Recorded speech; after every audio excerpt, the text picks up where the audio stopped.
Hey, good Tuesday evening, everyone. Way 31 Storm Tracker Chief Meteorologist Jeff Castle here, along with meteorologist Amber Kulik. Just wanted to give you a little live update here on the Facebook side of things about what we are tracking on this 31 alert day this evening.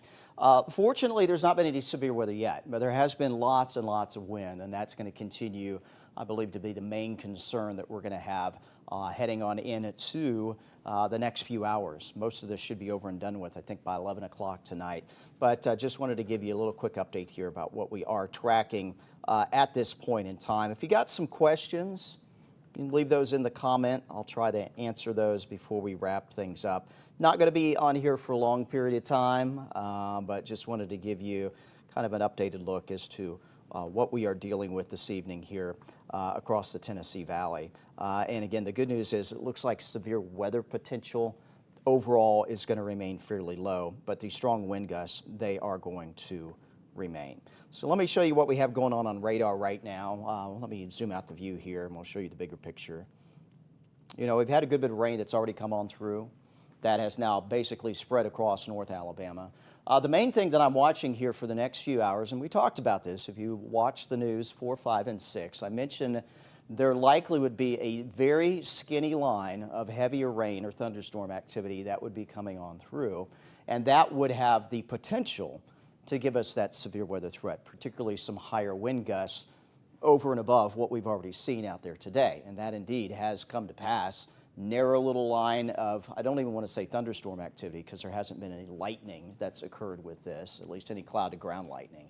But this is a band of some heavier rain, and this is marking where we could see, in association with this, some of those wind gusts that could exceed 60, maybe up to 70 miles per hour.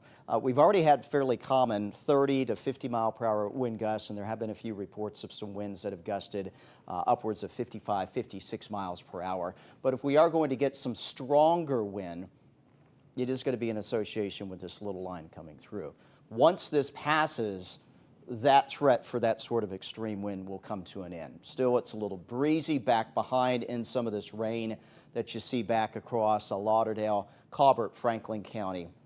Once you hit the state line, though, that rain begins to break up and the wind will begin to pull back a little bit. Won't completely go away overnight tonight, but we will bring an end to this extreme wind that we've had here for the last few hours, although tomorrow breeze will pick back up again. But let me track this out for you. I'll show you exactly when this is going to be arriving in your particular location.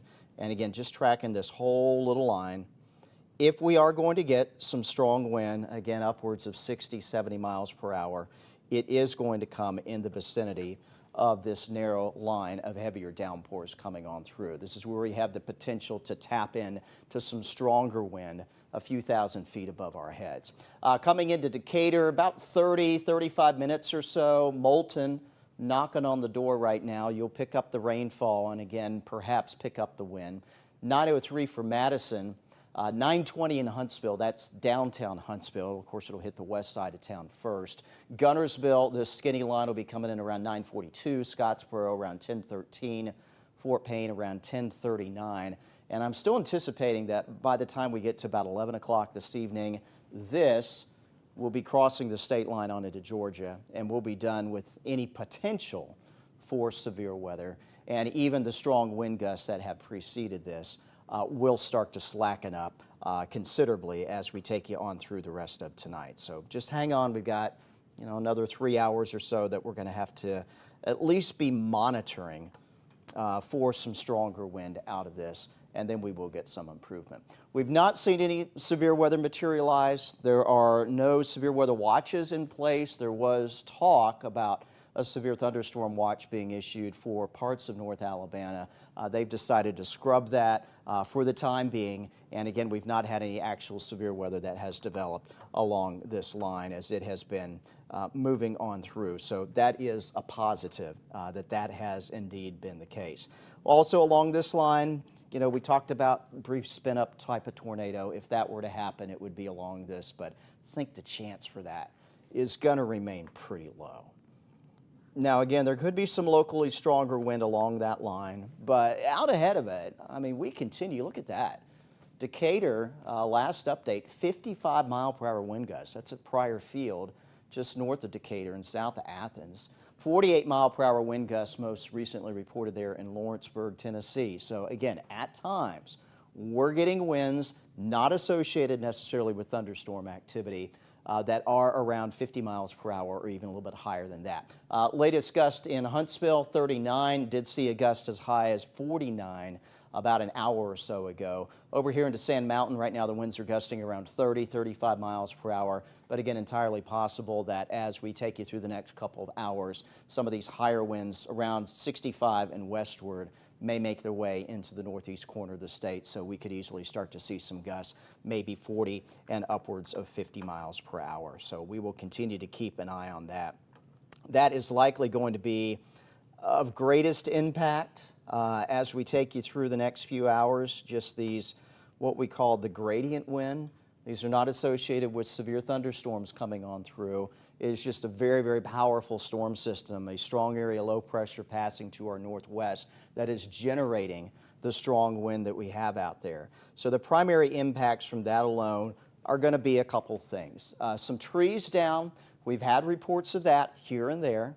A lot of times in these sort of situations, it's the trees that are already weakened, maybe they're diseased, maybe they're older, maybe they're already dead, but that can cause some problems. In one case, I think in Decatur, report of a tree over one of the roads in the downtown area, so that can cause some problems out there, and obviously where trees fall on power lines, and that causes issues as well. I think we'll still see some reports of that coming through as we head through the next several hours, at least a medium to high chance for some trees to come down. Maybe not on a widespread scale, but in some localized areas. Power outages as well in spots. I've actually got a few numbers here that I can rattle off to you about where we have some power outages. And some of you, maybe you're watching on your phone because you don't have power right now. But just running down some numbers here. These are mostly in the western part of North Alabama. In Lauderdale County, reports of about 4,400 customers without power. Colbert County faring a little bit better, only 11 customers there without power. And heading into Franklin County, a little bit more than 1,100 customers there reported without power. Lawrence County right now, just a little bit more than 100 folks without power. So we might see those power outages increase as this little band, this skinny little line comes eastward, and it does pull some of those higher winds along with it. So medium chance for that in some areas, but not everywhere. And as far as structural damage, the winds are not going to be quite strong enough for that in most cases outside of that band of storms that may produce some locally higher gusts. But in general, we're only talking about maybe some minor roof damage. Obviously, if a tree falls into your house, that's going to be a whole different story. But the wind in and of itself is not likely going to be strong enough to cause any sort of major structural problems out there. So again, this is just kind of the overall setup for us. The greater risk of severe weather is primarily off to our south, where the ingredients are a little bit more substantial across parts of southern Alabama. Here's the bigger view here. You also see where the warnings are. There's a new one that just popped up for the greater Birmingham area, severe thunderstorm warning there. And these are all severe thunderstorm warnings in yellow, and one tornado warning there along the Mississippi Alabama border heading into southwest Alabama, a little north of Mobile, it looks like. So this is where the greater severe weather risk as you head south of the Tennessee Valley. Atmosphere is a bit more unstable. And that's really the main limiting factor around here as to why we don't have a more significant severe weather threat than what we've got. But with that said, still plenty of wind energy in the atmosphere, and that could potentially be realized in the form of, again, some stronger wind gusts that may come in with that line of storms. Let me talk a little bit, too, about why we're not seeing severe weather. These are the primary severe weather ingredients. There's 4 of them. There's wind shear in the atmosphere. That's basically how much the wind changes in speed and direction with height. There's lift. Basically, what do you have coming along? Lifting the air is an upper level storm system, is a cold front. Well, we got a strong upper level storm system providing that lift. We also talk about instability. How unstable is the atmosphere? How quickly, if you get the air to rise, is it going from the ground up? And the faster it's rising, the more vigorous the storms are. And also you have to have plenty of moisture, which is why super humid day, you get the bigger thunderstorms, and on days where it's relatively dry, you don't. Well, this is kind of our setup. And when I talk about severe weather, I like to use an analogy of baking a cake. If you want your cake to turn out absolutely perfect, you have to have the right ingredients, and you have to have them in the right proportions. So you're talking your flour, your sugar, your baking powder, whatever else you're putting into your cake mix. And if there is any discrepancy in the ingredients, either lacking some or they're not in the right amounts, your cake's not going to turn out. Well, severe weather kind of works out the same way. And these are the four main ingredients. There are other things, yes, that come into play, but these are the four biggies. And we have plenty of wind shear in the atmosphere. Case in point, that's why it's so windy outside right now. We have winds that rapidly increase with height, so lots of wind shear. There's also a lot of spin in the lower part of the atmosphere. It's a what do I want to say here? It's something that's called helicity. You know, when we talk about what the atmosphere is like, we talk about the temperature. That's how hot or cold it is. We talk about the air pressure, which is basically how heavy the air is. Well, there's another measurement that we can make in the atmosphere called helicity, which is basically the amount of available spin, and in that case, something that a storm could tap into. So lots of wind shear, lots of spin. We've got lots of lift because this is a powerful storm system coming through, but we are lacking instability, and we are lacking moisture. You step outside, it doesn't feel super humid, so we don't have tons of low-level moisture, and the atmosphere is not incredibly unstable. So things are out of balance. When you get all these into the high range, that's when you're really talking about a significant severe weather event. When they're a little out of phase or out of balance with each other, you know, sometimes you can compensate for the lack of one ingredient by a little bit more of another. But when there's this big of a difference, particularly between the wind shear and the amount of instability, makes it a lot tougher to get severe weather. And we're not complaining. We're glad that it's working out this way. But again, with that said, we are still dealing with some strong wind that has caused some problems and may continue to cause a few problems out there as we head through the next several hours. So let me show you the radar once again and what we've got going on. Yeah, I'm also going to take a quick look here at any new information from the Weather Service, and there's not. Mostly we're getting reports of non-thunderstorm related wind gusts. Latest one looks like out of Section, Alabama, tree down on a power line on County Road 374 in Section.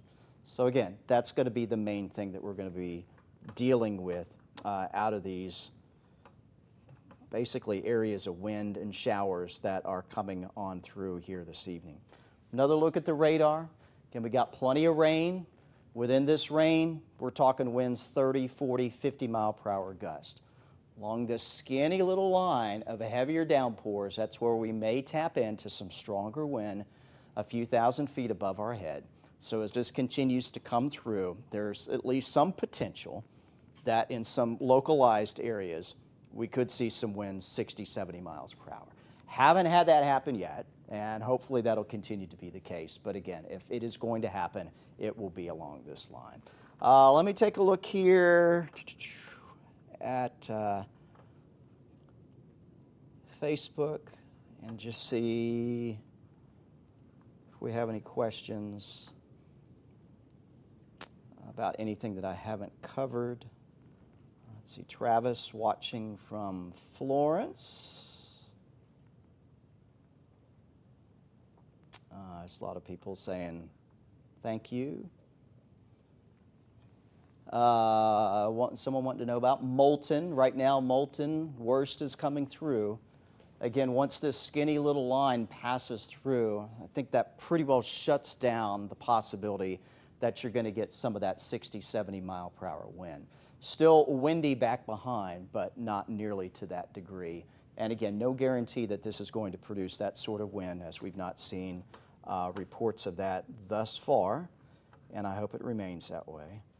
So that was my Facebook page. Let me go ahead. I think we're also live streaming on the Way 31 page.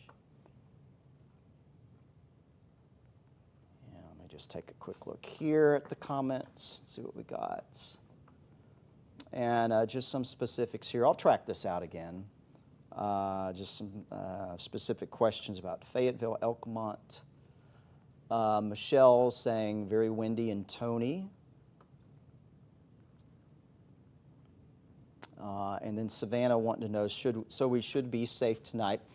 Relatively speaking, you know, I don't want to say nothing's going to happen. But at the same time, as far as a widespread severe weather threat, I'm not expecting that's going to happen. I don't expect we're going to have really any significant tornado issues, but I never say never. We're not really set up well for that, but sometimes along these narrow little lines, you can get a little quick spin up. We've not really been seeing indications of that happening. And again, that may be largely because the atmosphere is not ideally set up to produce severe weather like we would normally see around here. So again, won't say that that can't happen or won't happen, but the chance would be extremely low that it would. So let me kind of track this out for you again and just kind of reiterate what we've got going on. Again, the bigger picture, rain everywhere. A lot of us are seeing winds gusting 30, 40 miles per hour, some occasional gust above 50. The skinny little line of heavier rainfall, a little bit more organized area, likely the clouds associated with this a little bit taller. They have the possibility of bringing down some stronger wind from a few thousand feet above our heads. Again, we've not gotten reports of that, but that does remain a possibility. So I track that out, and just know that once this heavier line passes your location, the threat for that stronger wind will diminish. We're still probably going to have some wind gusts even back behind 30, maybe 40 miles per hour, but not likely to have those 50 mile per hour gusts like we have seen. And then really once the rain has stopped, once that clears completely, the winds will be a little bit more manageable for the rest of tonight. But here's the latest track on this narrow line. Again, if we are going to get some higher wind reports than what we've had thus far, which have been mostly up to 50 miles per hour, if we're going to get some wind gusts 60, 70 miles per hour, it's going to come from this line, and here's when it's going to be moving on in. About 20 minutes or so into Decatur, Athens around 8:46, again Huntsville close to 9:30, again that's the downtown area, 9:23 specifically based on this current track, Guntersville around 9:40, into the Scottsboro area around 10:15, again about 10:30, 10:40-ish in Fort Payne, and then by 11 o'clock this evening, it's all going to be out of here. All right, so I'm going to wrap things up here. Again, no severe weather warnings. There are no severe weather watches. Our main concern at the moment is just these widespread wind gusts of 30, 40 miles per hour. And again, along this narrow little band, which has now cleared you folks in the shoals, but still has the 65 corridor and points eastward to go through potentially. If we're going to see some winds up to 60, 70 miles per hour, it will occur along that line. But again, so far, behaving. We'll continue to keep an eye on it for you. Obviously, if there are any reasons for us to come back on here, Facebook Live, or break into programming for something much more dangerous coming through, we will obviously do that. Otherwise, I will continue to stare at the radar as I've been doing all evening long just to make sure we're not missing anything. And otherwise, I'll have a full update on your forecast coming up after the President has spoken. That is on right now. We expect to come on at 10 o'clock unless that goes a little bit long, but we will be on again after that with a full update on what to expect for the rest of this evening. You can keep up with the storms and the rain and the wind on the Way 31 Storm Tracker weather app. That's also a way to get any weather alerts if any are issued for your location. But going to wrap this up for now, but we'll continue to keep an eye on it here until the storms have cleared us a little bit later on this evening.